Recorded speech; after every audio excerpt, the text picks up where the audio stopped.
There were no blinding cameras, no sobbing family interviews. Just a grey, cold courthouse standing still in the midst of a winter sky. In the benches were seated, not strangers, but those who once thought of themselves as a family. Christine sat still, her face serene but expressionless. Janelle, as ever, inscrutable, Robin tense and unyielding. And then there was Mary, hunched in the corner of the second row, shoulders drooping, heart burdened. Along the defense table by himself sat Cody, a pen held in his hand, scribbling nonsense on a yellow pad, maybe trying to write an apology that he'd never be brave enough to say out loud. In front of him, Christine's lawyer sifted through a neat stack of documents, not flashy, but enough to get across. The truth was going to be used as a tool. The judge slipped in discreetly, already looking worn out. "Before we begin today's motions," he said, pulling out his glasses, "we have a late filing." He looked straight at Mary. "Miss Brown, I think you have something to say." And just like that, the atmosphere shifted. Even Cody glanced up. Mary rose slowly, each step calculated, as if she was bringing the weight of decades with her. She didn't ask to speak. She just started. "I was silent when Christine left. I was silent when Janelle walked away. But today, I'm done keeping Cody's secrets." Christine didn't react. Janelle kept staring ahead. But Robin's fingers twitched. Mary's voice grew stronger. "Your Honor, I'm not here to fight over money. I'm here for the children he abandoned the moment their mothers disobeyed him." The room hung in suspended animation. Cody's lips opened, but nothing issued from them.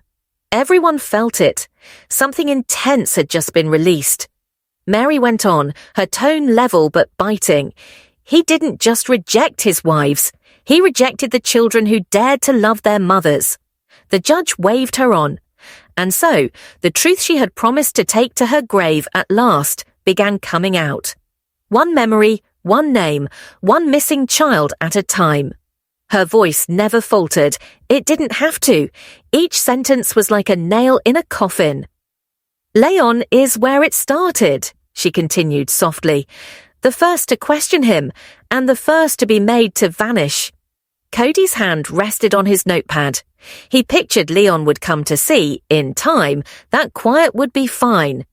But when Leon started asking him questions about Christine, about Robin, about the inconsistencies, Cody stopped calling, stopped texting, told him he needed space. Mary reached into her coat and pulled out a small sheet of paper.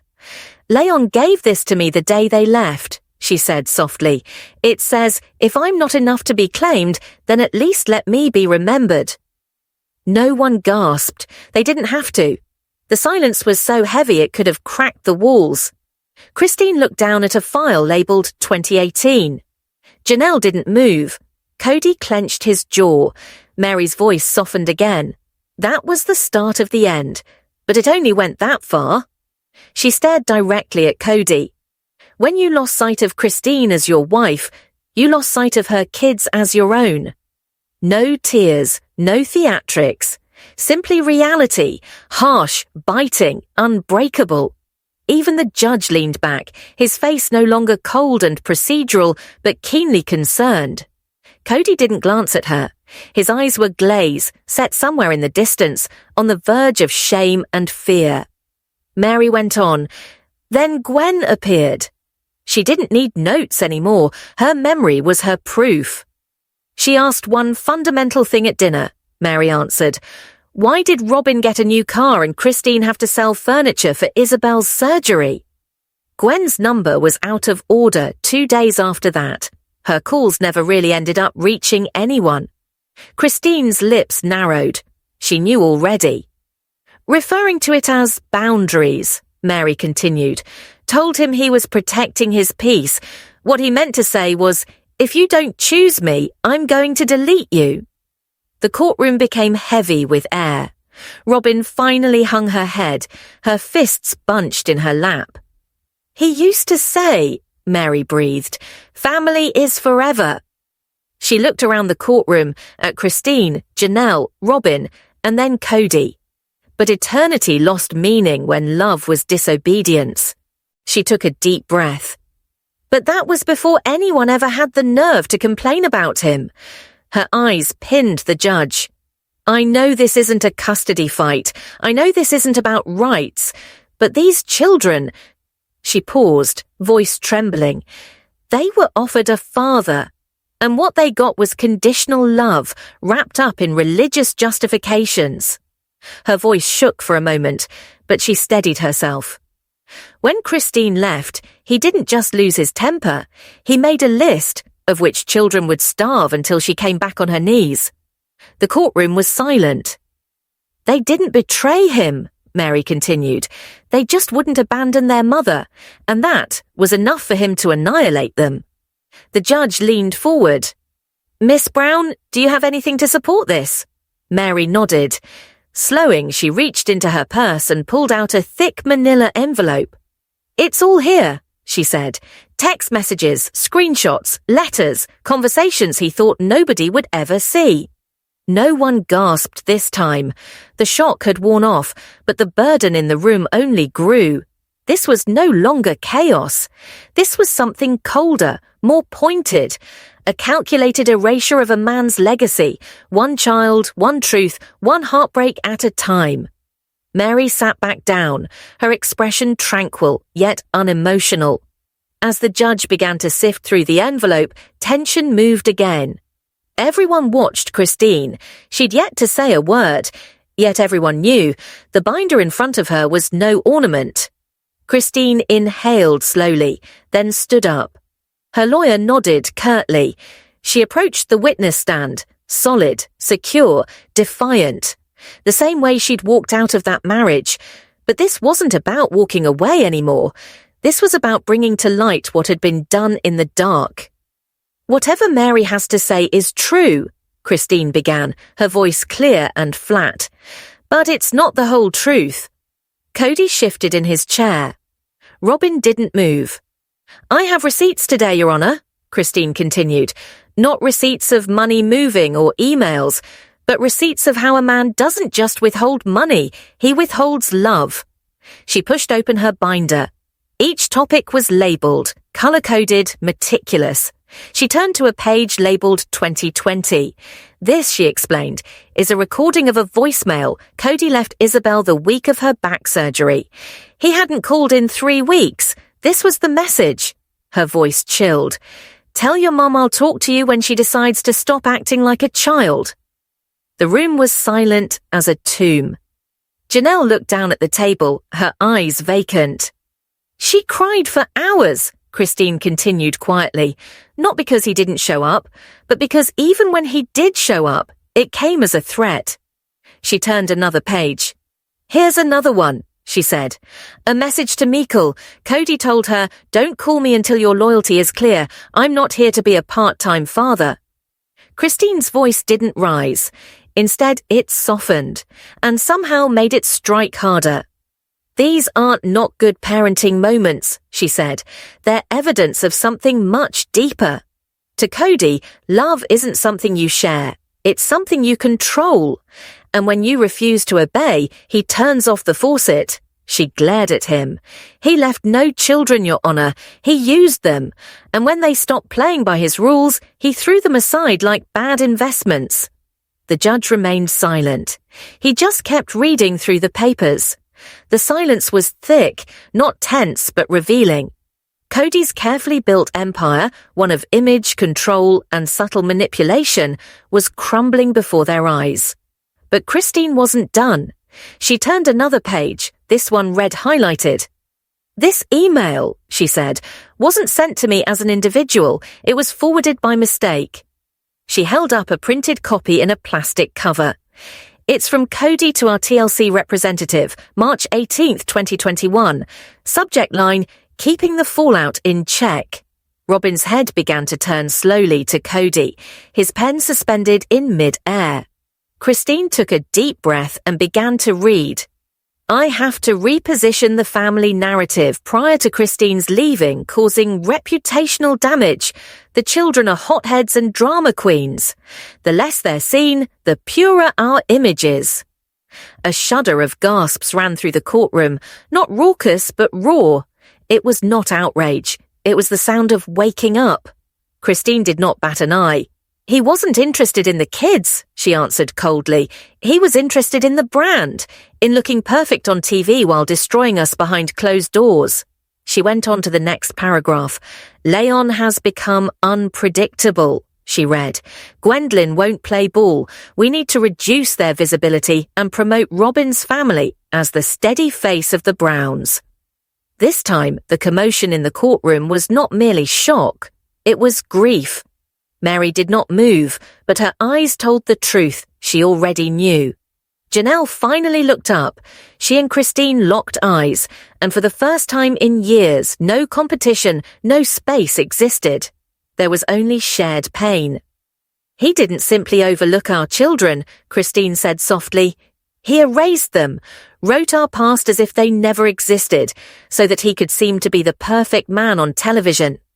She shut the binder at last, slowly, as if closing the final page of a long, agonizing book. And in that silence, that burning, ringing silence, each and every person in the courtroom comprehended the same thing. Christine's voice cut through the air like glass. He tried to wipe them out, she sneered, like they didn't exist at all unless they'd smile for the cameras. The judge finally got a word in. Do you have proof of this document? Christine nodded. The representative from TLC got up from her seat. That email is in our file, she confirmed. She held up a printed response, one sentence underlined in heavy pen. Understood. We'll change the upcoming episode schedule accordingly. The judge leaned back slowly, as if the weight of what he'd just read rested on his chest. Cody still would not look up. But his silence, that bitter, prideful silence, said it all. The whole courtroom was holding its breath. Christine slid back into her seat and slapped her binder closed with a sharp snap. It lay there like a loaded weapon, silent but deadly. And then, quietly, Janelle stood up. She wasn't hysterical. She wasn't dramatic. She was calm, too calm, the kind of calm that comes from having receipts. Your Honor, Janelle began, her voice level. I have records to present. These are not emotional. She let it hang. They are financial. The clerk stepped forward as Janelle placed a heavy black folder on the desk. Between 2015 and 2022, she said, I covered the bulk of the family expenses, the mortgages, food, bills, emergencies. I was keeping us safe, I believed. Her teeth tightened. But I was merely documenting the betrayal. The statement hit with the intensity of a lightning bolt. Cody flinched, just barely, but enough to be noticed. Each page, Janelle continued, you'll notice deposits from our TLC checks and Cody's withdrawals.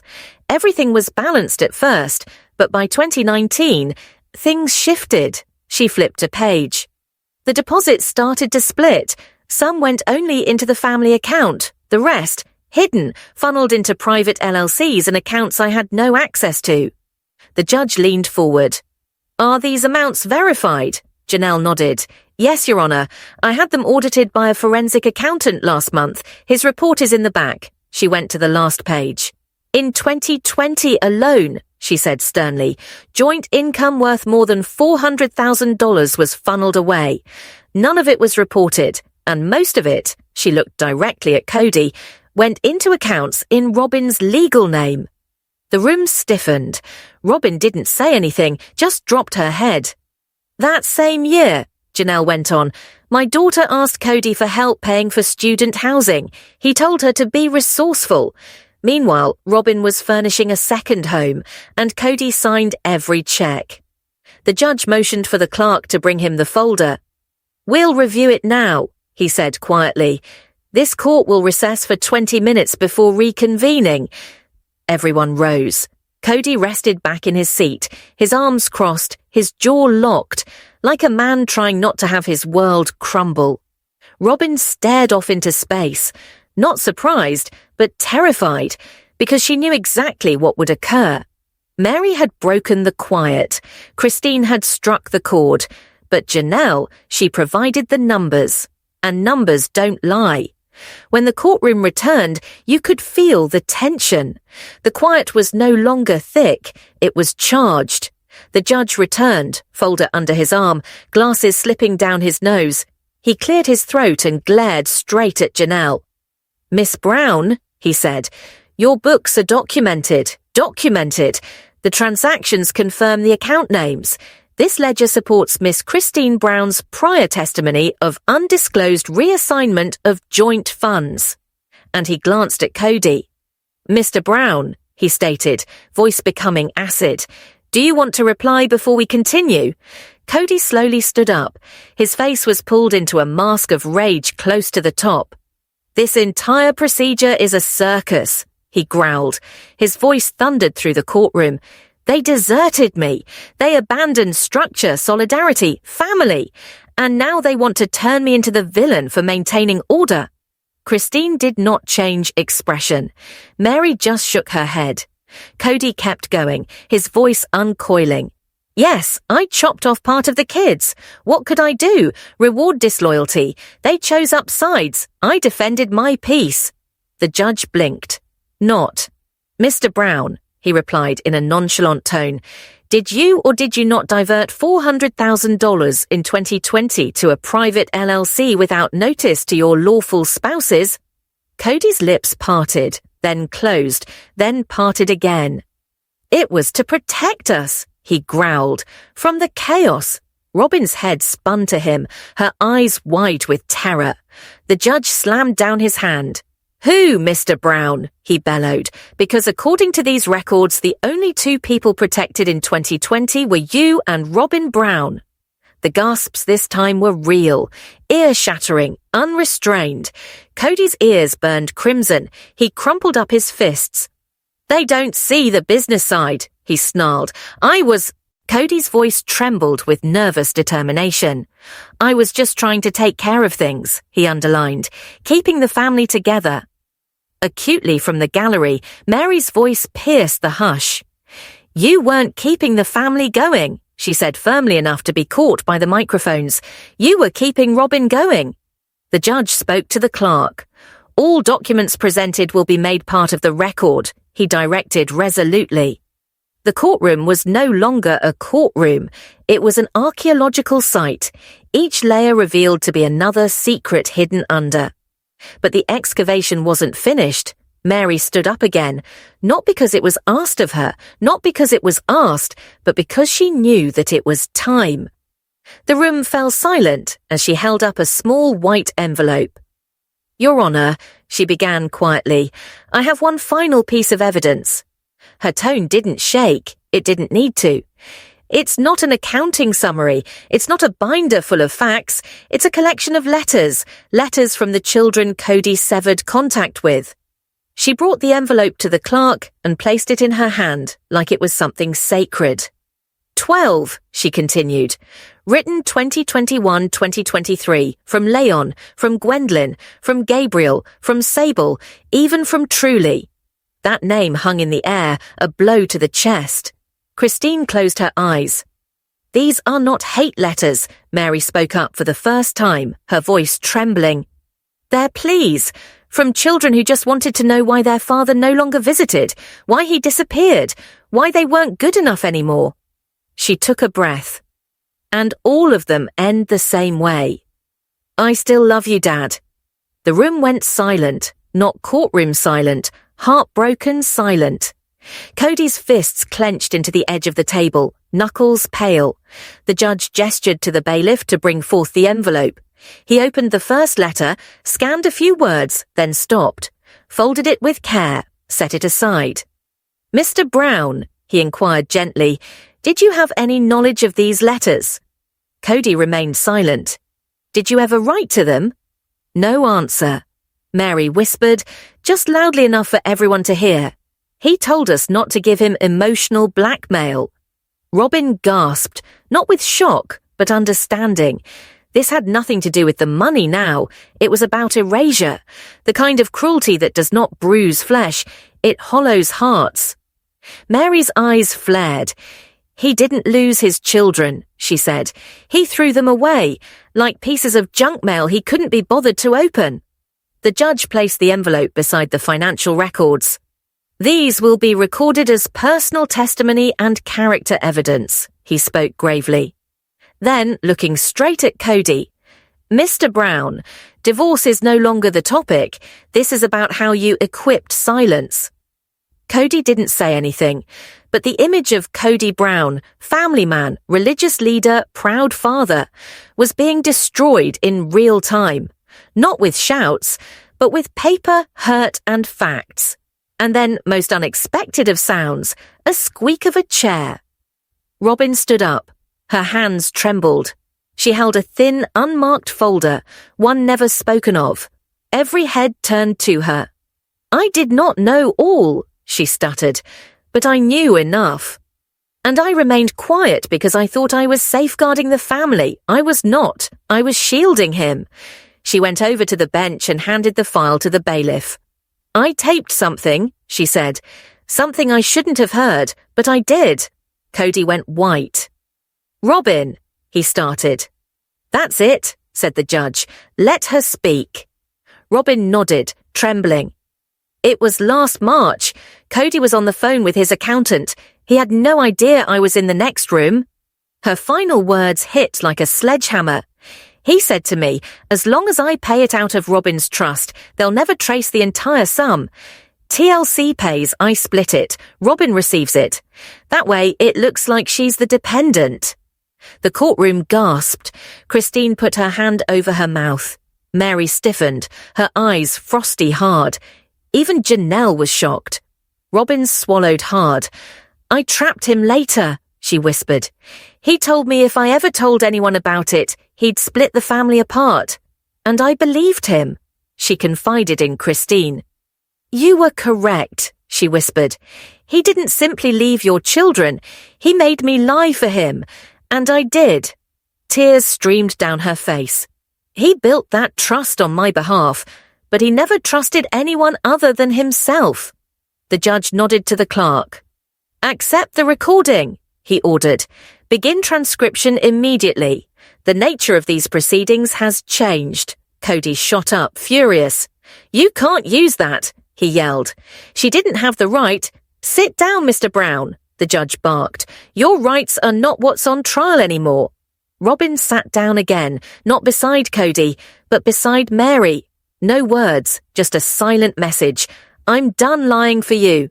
The room was filled with electricity. Each new sentence, every lie stacked higher, tighter, until it felt almost unbearable. And then the judge once more, his tone level but heavy. "We have one final witness," he told them, "one who sought anonymity until today." Cody spun around to the clerk. Robin frowned. Christine gasped. The side door groaned open, and Logan Brown entered. The room erupted into gasps. Not because of who he was, but because of what his presence meant. The son who'd been silent so long was finally done with substituting silence for loyalty. He approached the podium, readjusting the mic and locking eyes with his father. "You said men lead by example," he began, his tone firm. "But all I ever saw was a man who led through fear, through threats, through not being here." Cody muttered to himself, his head shaking, but Logan didn't blink. "When I stopped filming, you stopped the calls. When I refused to sign your new trust, you told me I'd regret it. I haven't, not once." He paused, his voice tightening. "You want to know what broke me?" The room was quiet. "You said my little brother was weak," Logan spat, his voice trembling. "You bullied him for crying when Mum left. You said real men endure abandonment." He stared at Cody. "You did not raise your sons to be tough. You raised sons who needed to heal from the way you loved them." The courtroom fell completely silent. Mary covered her face, Christine clutched her chest, and for the very first time that Cody Brown, the man who had founded his existence on domination, looked utterly helpless. The silence lingered long after the words of Logan had faded. Mary's eyes were squeezed shut, fists clenched in her lap.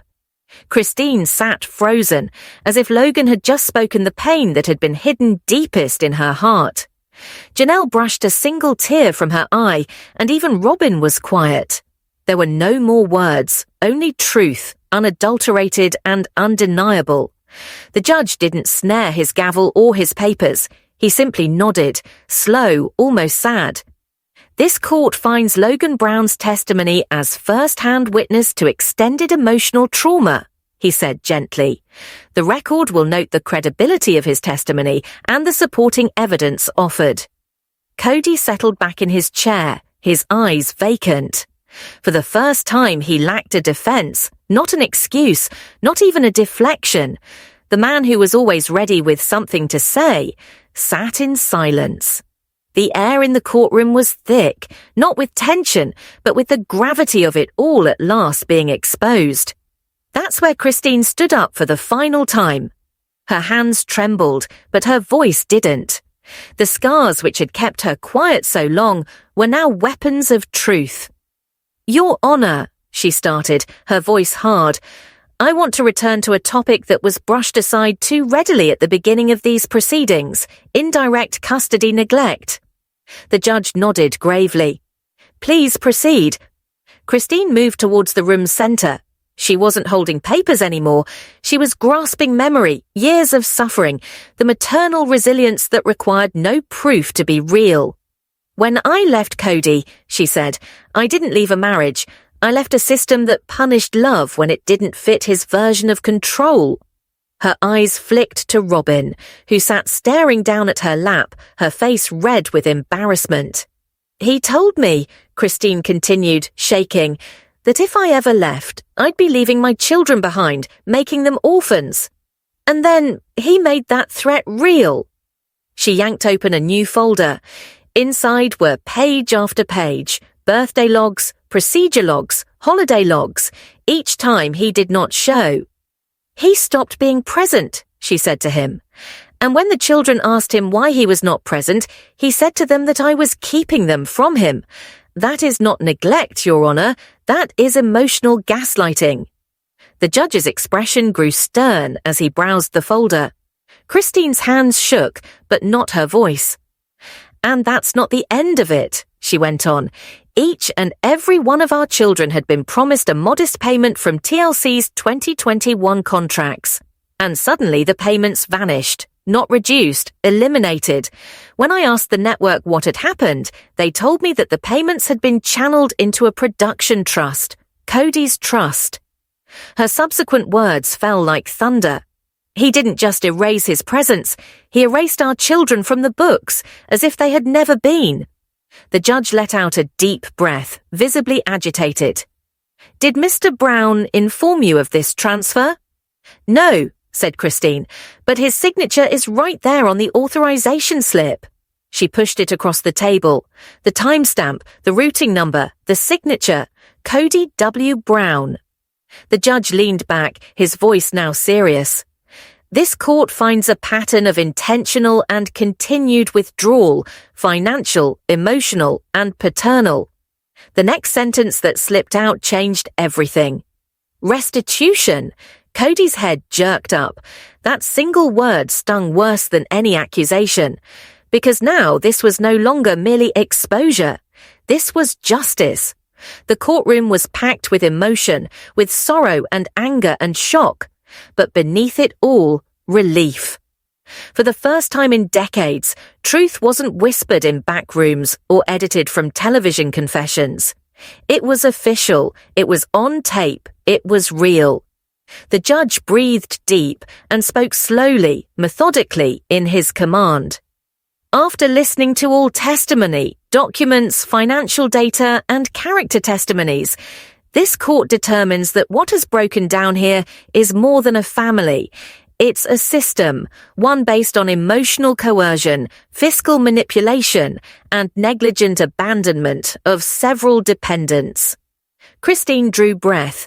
Janelle sat quietly, tears welling but suppressed. Mary, toughest of the bunch, let one unspoken tear fall. "We can't turn back the clock," continued the judge, "but we can repair the harm. He turned to the clerk. Starting today, Mr. Brown will open restitution accounts in the names of all 7 of the kids whose allowances were illegally taken or withheld. And additionally, he will have supervised financial reporting for any future income related to the sister wives' name or image.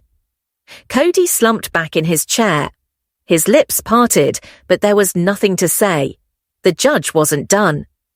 Further, he continued, all future appearances, interviews and publications relating to the Sister Wives enterprise are subject to written consent from each adult participant and legally emancipated child.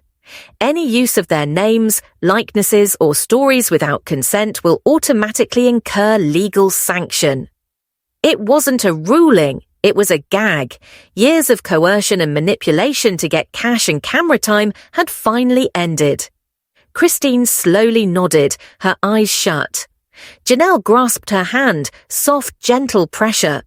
Robin stood several feet from Cody now, exhaled, the kind almost like an apology she couldn't verbalize. The court had finally done something no woman had ever been able to accomplish for years.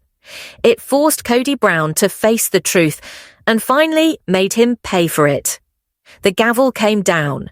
Mary went first. She didn't look back. She didn't speak a word. She just walked out of the courtroom and into the bright sunlight. Christine followed behind Janelle. They did not exit as ex-wives. They just exited as women who had reclaimed their voice, who had turned pain into evidence and silence into justice. Because after all those years, the truth had finally been spoken, and this time, it was heard.